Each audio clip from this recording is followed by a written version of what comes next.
ओम नमो भगवते वासुदेवाय नमः। हे नारायण, हे श्री लक्ष्मी नारायण जी, आपके स्मरण से जीवन में सुख शांति और समृद्धि आती है। आज गुरुवार व्रत कथा का आरंभ आपके चरणों में नमन होकर करते हैं, तो प्रेम से बोलिए विष्णु भगवान की जय, माता लक्ष्मी की जय। भारतवर्ष में एक प्रतापी और दानी राजा राज्य किया करता था। वह नित्य गरीबों और ब्राह्मणों की सहायता करता था। यह बात उसकी रानी को बिल्कुल अच्छी नहीं लगती थी। वह ना ही गरीबों को दान देती थी और ना ही भगवान का पूजा पाठ किया करती थी, और राजा को भी दान देने से मना किया करती थी। एक दिन राजा शिकार खेलने वन को चले गए थे, तो रानी महल में अकेली थी। उसी समय बृहस्पति देव साधु के रूप में राजा के महल में भिक्षा लेने के लिए आए और भिक्षा मांगी तो रानी ने भिक्षा देने से इनकार कर दिया और कहा, हे साधु महाराज, मैं तो इस दान पुण्य तंग आ गई हूँ। मेरा पति सारा धन लुटाते रहते हैं। मेरी इच्छा है कि हमारा सारा धन नष्ट हो जाए, फिर न रहेगा बांस न बाजेगी बांसुरी। साधु ने कहा, देवी तुम तो बड़ी विचित्र हो। धन संतान तो सभी चाहते हैं, पुत्र और लक्ष्मी तो पापी के घर में भी होनी चाहिए। यदि तुम्हारे पास अधिक धन है तो तुम भूखे को भोजन कराओ, प्यासे को प्याऊ लगवाओ, मुसाफिरों के लिए धर्मशाला खुलवाओ, और जो निर्धन अपनी कुंवारी कन्याओं का विवाह नहीं कर सकते उनका विवाह करवा दो। ऐसे और कई काम करवा दो जिनके करने से तुम्हारा यश लोक और परलोक में फैलेगा। परंतु रानी पर उपदेश का कोई प्रभाव नहीं पड़ा। वह बोली, महाराज आप मुझे कुछ न समझाइए, मैं ऐसा धन नहीं चाहती जो हर जगह बांटती फिरूं। साधु ने उत्तर दिया, यदि तुम्हारी ऐसी ही इच्छा है तो तथास्तु। तुम ऐसा करना कि बृहस्पतिवार को घर लीप करके पीली मिट्टी से अपना सिर धोना और स्नान करना, भट्टी चढ़ाकर कपड़े धोना। ऐसा करने से आपका सारा धन नष्ट हो जाएगा। इतना कहकर के वह साधु महाराज वहाँ से अंतर ध्यान हो गए और साधु के कहे अनुसार बातों को पूरा करते हुए रानी को केवल 3 बृहस्पतिवार ही बीते थे कि उसकी समस्त धन संपत्ति नष्ट हो गई। भोजन के लिए राजा का परिवार तरसने लगा। तब एक दिन राजा ने रानी से बोला कि, हे रानी तुम यहीं रहो, मैं दूसरे देश को जाता हूँ, क्योंकि यहाँ पर सभी लोग मुझे अच्छी तरह से जानते हैं, इसलिए मैं कोई छोटा कार्य नहीं कर सकता। ऐसा कहकर के राजा परदेश को चले गए। वहाँ वह जंगल से लकड़ी काट कर लाते थे और शहर में बेचा करते थे। इस तरह वह अपना जीवन व्यतीत करने लगे। इधर राजा के परदेश जाते ही रानी और दासी दुखी रहने लगी। एक बार जब रानी और दासी को 7 दिन तक बिना भोजन के रहना पड़ा तो रानी ने अपनी दासी से कहा, हे दासी, पासी के नगर में मेरी बहन रहती है, वह बड़ी धनवान है। तुम उसके पास जा और कुछ लेकर आ ताकि थोड़ा बहुत गुजर बसर हो सके। रानी दासी की बहन के पास गई। उस दिन गुरुवार का दिन था और रानी की बहन उस समय बृहस्पति व्रत की कथा सुन रही थी। दासी ने रानी की बहन को अपनी रानी का संदेश दिया, लेकिन रानी की बड़ी बहन ने कोई उत्तर नहीं दिया। जब दासी को रानी की बहन से कोई उत्तर नहीं मिला तो वह बहुत दुखी हुई और उसे क्रोध भी आया। दासी ने वापस आकर रानी से सारी बातें बता दी। यह सुनकर रानी ने अपने भाग्य को कोसा। उधर रानी की बहन ने सोचा कि मेरी बहन की दासी आई हुई थी, परंतु मैं उससे कुछ नहीं बोली, इससे वह बहुत दुखी हुई होगी। कथा सुनकर और पूजन समाप्त करके वह अपनी बहन के घर आई और कहने लगी, हे बहन, मैं बृहस्पतिवार का व्रत कर रही थी। तुम्हारी दासी मेरे घर आई थी, परंतु जब तक कथा होती है तब तक ना तो उठते हैं और ना ही बोलते हैं, इसलिए मैं नहीं बोली। कहो दासी, क्यों गई थी? तब रानी बोली, बहन तुमसे क्या छिपाऊं, हमारे घर के खाने तक को अनाज नहीं है। ऐसा कहते कहते रानी की आंखें भर आई। उसने दासी समेत पिछले 7 दिनों से भूखे रहने तक की बात अपनी बड़ी बहन से विस्तार पूर्वक सुना दी। रानी की बहन बोली, देखो बहन, भगवान बृहस्पतिवार सबकी मनोकामनाओं को पूर्ण करते हैं। देखो शायद तुम्हारे घर में अनाज रखा हो। पहले तो रानी को विश्वास नहीं हुआ, पर बहन के आग्रह करने पर उसने अपनी दासी को अंदर भेजा तो उसे सचमुच अनाज से भरा एक घड़ा मिला। यह देखकर दासी को बड़ी हैरानी हुई। दासी रानी से कहने लगी, हे रानी, जब हमको भोजन नहीं मिलता था तो हम व्रत ही तो करते थे ना, इसलिए क्यों न इनसे व्रत और कथा का विधि पूछ ली जाए ताकि हम भी व्रत कर सके। तब रानी ने अपनी बहन से बृहस्पतिवार व्रत के बारे में पूछा। उसकी बहन ने बताया, बृहस्पतिवार के व्रत में चने की दाल और मुनक्का से विष्णु भगवान का केले की जड़ में पूजन करें तथा दीपक जलाएं, व्रत कथा सुने और पीला भोजन ही करें। इससे बृहस्पति देव प्रसन्न हो जाते हैं। और व्रत और पूजन विधि बताकर रानी की बहन अपने घर लौट गई। 7 दिन के बाद जब गुरुवार आया तो रानी और दासी ने व्रत रखा। घुड़साल में जाकर चना और गुड़ लेकर आई, फिर उससे केले की जड़ तथा विष्णु भगवान का पूजन किया। अब पीला भोजन कहाँ से आए, इस बात को लेकर दोनों बहुत दुखी थे, क्योंकि उन्होंने व्रत रखा था, इसलिए बृहस्पति देव उनसे अति प्रसन्न थे। इसलिए वे एक साधारण व्यक्ति का रूप धारण करके 2 थालों में सुंदर पीला भोजन दासी को दे गए। भोजन पाकर दासी बहुत प्रसन्न हुई और फिर रानी के साथ मिलकर भोजन ग्रहण किया। उसके बाद वे सभी गुरुवार को व्रत और पूजन करने लगी। बृहस्पति भगवान की कृपा से उनके पास फिर से धन संपत्ति आ गया, परंतु रानी फिर से पहले की तरह आलस्य करने लगी। तब दासी बोली, देखो रानी, तुम पहले भी इस प्रकार आलस्य किया करती थी, तुम्हें धन रखने में कष्ट होता था, इस कारण सभी धन नष्ट हो गया। और अब जब भगवान बृहस्पति देव की कृपा से धन मिला है तो तुम्हें फिर से आलस्य होता है। रानी को समझाते हुए दासी कहती है कि बड़ी मुसीबतों के बाद हमने यह धन पाया है, इसलिए हमें दान पुण्य करना चाहिए, भूखे मनुष्यों को भोजन कराना चाहिए और धन को शुभ कार्यों में खर्च करना चाहिए, जिससे तुम्हारे कुल का यश बढ़े, स्वर्ग की प्राप्ति होगी और पितृ प्रसन्न होंगे। दासी की बात मानकर रानी अपना धन शुभ कार्यों में खर्च करने लगी, जिससे पूरे नगर में उसका यश फैलने लगा। उधर एक दिन राजा दुखी होकर जंगल में एक पेड़ के नीचे आसन जमा कर बैठ गए। वह अपनी दशा को याद करके व्याकुल होने लगे। बृहस्पतिवार का दिन था। एकाएक उसने देखा कि निर्जन वन में एक साधु प्रकट हुए। वह साधु वेश में स्वयं बृहस्पति देवता थे।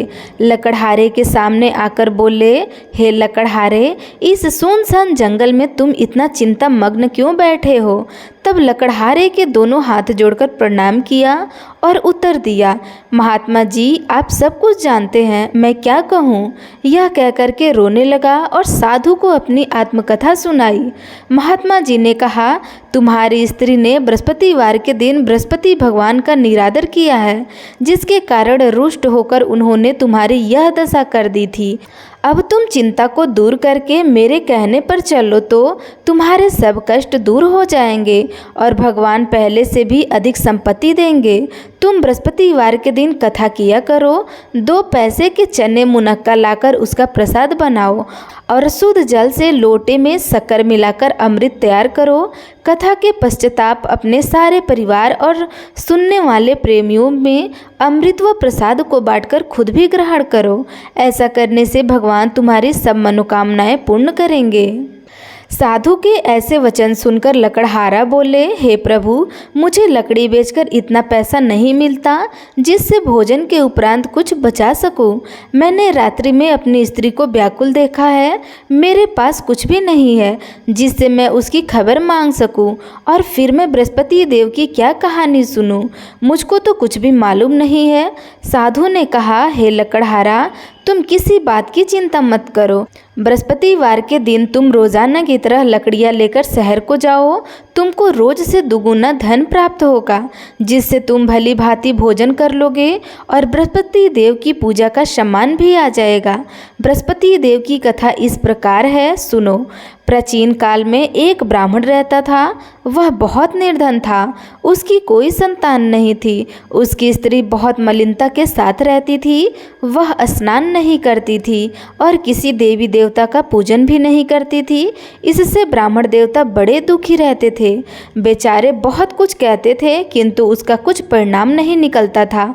भगवान की कृपा से ब्राह्मण की स्त्री से कन्या रूपी रत्न पैदा हुई। कन्या बड़ी होने पर प्रातःकाल स्नान करके विष्णु भगवान का जाप और बृहस्पतिवार का व्रत करने लगी।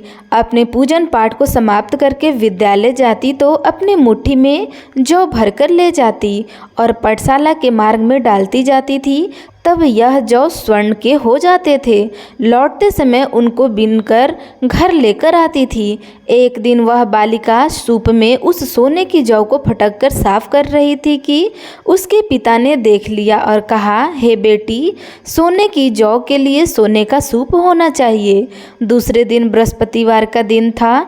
इस कन्या ने व्रत रखा और बृहस्पति देव से प्रार्थना करके कहा, मैंने आपकी पूजा सच्चे मन से की है तो मेरे लिए सोने का सूप दे दो। बृहस्पति देव ने उसकी प्रार्थना स्वीकार कर ली।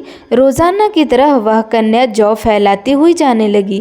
जब लौटकर जौ बीन रही थी तो बृहस्पति देव की कृपा से सोने का सूप मिला। उसे वह घर लेकर आई और उसमें जौ साफ करने लगी, परंतु उसकी माँ का वही ढंग रहा। एक दिन की बात है कि वह कन्या सोने के सूप में जौ साफ कर रही थी। उस समय उस शहर का राजा पुत्र वहां से होकर निकला।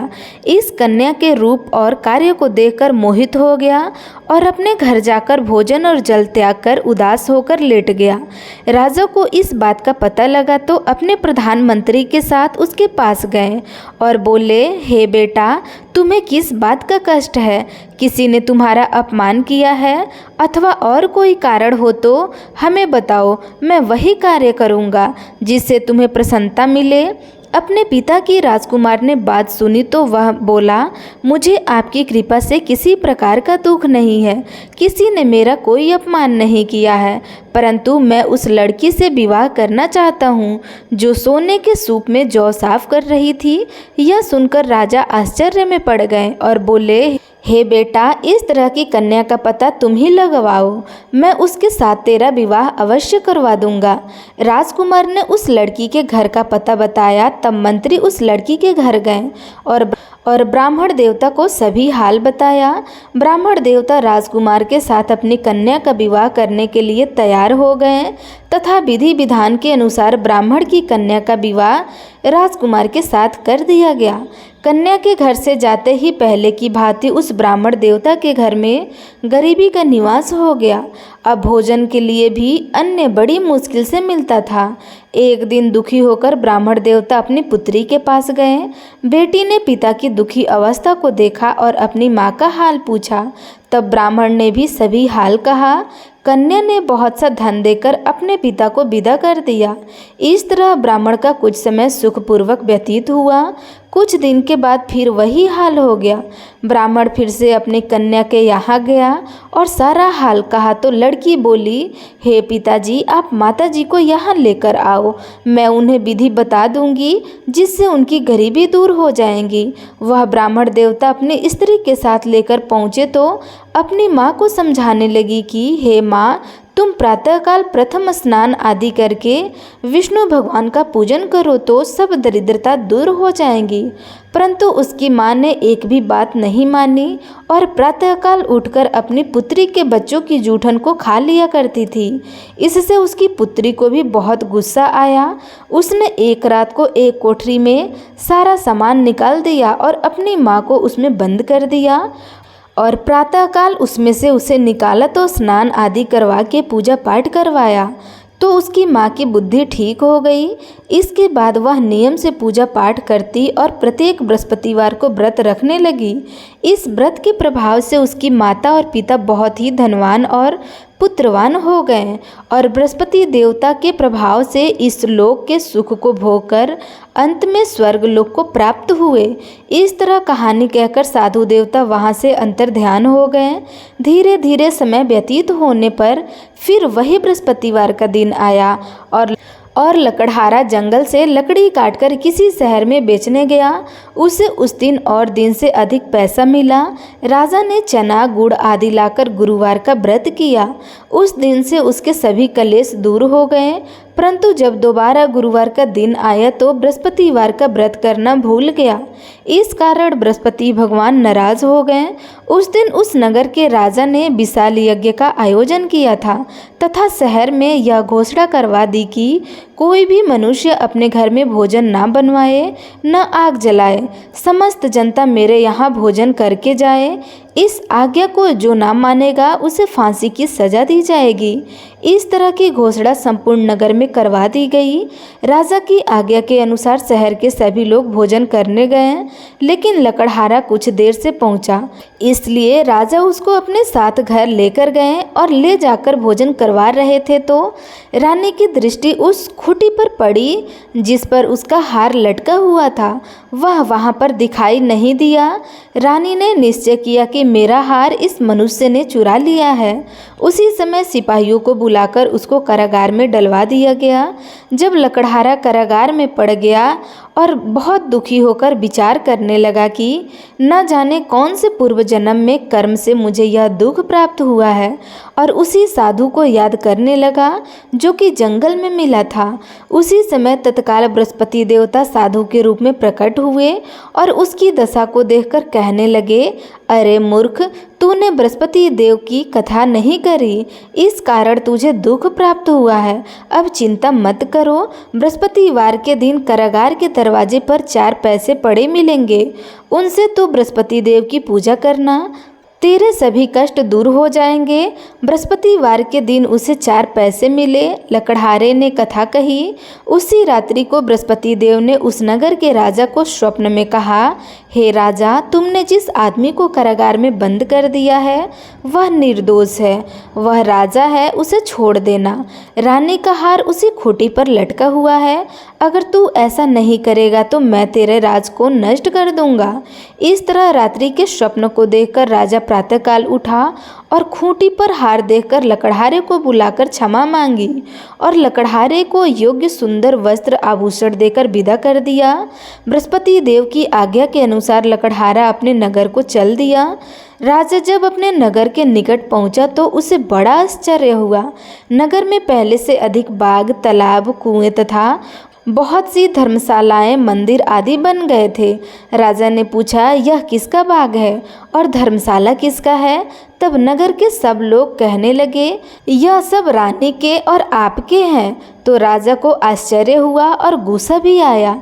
जब रानी ने यह खबर सुनी कि राजा आ रहे हैं तो उन्होंने दासी से कहा, हे दासी, देख जा, राजा हमको कितनी बुरी हालत में छोड़ गए थे। हमारी ऐसी हालत देखकर वह लौट न जाए, इसलिए तुम दरवाजे पर खड़ी हो जा। आज्ञा के अनुसार दासी दरवाजे पर खड़ी हो गई। राजा आए तो उन्हें अपने साथ लेकर आई। तब राजा ने क्रोध करके अपनी रानी से पूछा कि यह धन तुम्हें कैसे प्राप्त हुआ है? तब उन्होंने कहा, हमें यह सब धन बृहस्पति देव के इस व्रत के प्रभाव से प्राप्त हुआ है। राजा ने निश्चय किया कि 7 रोज बाद जो बृहस्पतिवार का दिन आएगा उस दिन पूजा करते हैं, परंतु मैं प्रतिदिन में 3 बार कहानी और रोज व्रत किया करूँगा। अब हर समय राजा के दुपट्टे में चने की दाल बंधी रहती और दिन में 3 बार कहानी कहते। एक रोज राजा ने विचार किया कि चलो अपनी बहन के यहाँ हो आवे। इस तरह निश्चय करके राजा घोड़े पर सवार होकर अपनी बहन के यहाँ को चले गए। मार्ग में उसने देखा कि कुछ आदमी एक मुर्दे को लिए जा रहे थे। उन्हें रोककर राजा कहने लगे, अरे भाइयों, मेरे बृहस्पति देव की कथा सुन लो। तब वे बोले, लो, हमारा तो आदमी मर गया है, इसको अपनी कथा की पड़ी है। परंतु कुछ आदमी बोले, अच्छा कहो, हम तुम्हारी कथा सुनेंगे। राजा ने दाल निकाली और जब कथा आधी हुई थी कि मुर्दा हिलने लगा, और जब कथा समाप्त हो गई तो राम राम करके मनुष्य खड़ा हो गया। आगे मार्ग में उसे किसान खेत में हल चलाते मिले तो राजा ने उसे देखकर बोला, अरे भैया, तुम मेरे बृहस्पतिवार की कथा सुन लो। तब किसान बोला, जब तक मैं तेरी कथा सुनूंगा तब तक 4 हरैया जोत लूँगा, जा अपनी कथा किसी और को सुनाना। इस तरह राजा आगे चलते गया। राजा के हटते ही बैल पछाड़ खार कर गिर गए और किसान के पेट में बड़ी जोर का दर्द होने लगा। उस समय उसकी माँ रोटी लेकर आई और उसने यह देखा तो अपने पुत्र से सब हाल पूछा, और बेटे ने सभी हाल कह दिया। तो बुढ़िया माई दौड़ी दौड़ी उस घुड़सवार के पास गई और उससे बोली कि मैं तेरी कथा सुनूंगी, तुम अपनी कथा मेरे खेत पर चलकर ही कहना। राजा ने बुढ़िया के खेत पर जाकर कथा कही, जिससे सुनते ही वह बैल उठकर खड़े हो गए तथा किसान के पेट का दर्द भी बंद हो गया। राजा अपनी बहन के घर पहुंचा। बहन ने भाई की खूब मेहमानी की। दूसरे रोज प्रातःकाल राजा जगा तो वह देखने लगा कि सब लोग भोजन कर रहे हैं। राजा ने अपनी बहन से कहा, ऐसा कोई मनुष्य है जिसने भोजन नहीं किया हो? मेरे बृहस्पतिवार की कथा सुन ले। बहन बोली, है भैया, यह देश ऐसा है कि पहले यहाँ लोग भोजन करते हैं, बाद में अन्य काम करते हैं। अगर कोई पड़ोस में हो तो देख आओ। वह ऐसा कहकर देखने चली गई, परंतु उसे कोई ऐसा व्यक्ति नहीं मिला जिसने भोजन न किया हो। अतः वह एक कुम्हार के घर गई जिसका लड़का बीमार था। उसे मालूम हुआ कि उसके यहाँ 3 रोज से किसी ने भोजन भी नहीं किया है। रानी ने अपने भाई की कथा सुनने के लिए कुम्हार से कहा तो वह तैयार हो गया। राजा ने जाकर बृहस्पतिवार की कथा कही, जिसको सुनकर उसका लड़का ठीक हो गया। अब तो राजा की प्रशंसा होने लगी। एक रोज राजा ने अपनी बहन से कहा कि हे बहन, हम अपने घर को जाएंगे, तुम भी तैयार हो जाओ। राजा की बहन ने अपनी सास से कहा तो सास ने कहा, हाँ चली जा, परंतु अपने लड़के को मत ले जाना, क्योंकि तेरे भाई की कोई औलाद नहीं है। बहन ने अपने भैया से कहा, हे भैया, मैं तो चलूँगी, पर कोई बालक नहीं चलेगा। तो राजा बोला, जब कोई बालक नहीं चलेगा तब तुम क्या करोगी जाके? बड़े दुखी मन से राजा अपने नगर को लौट आए।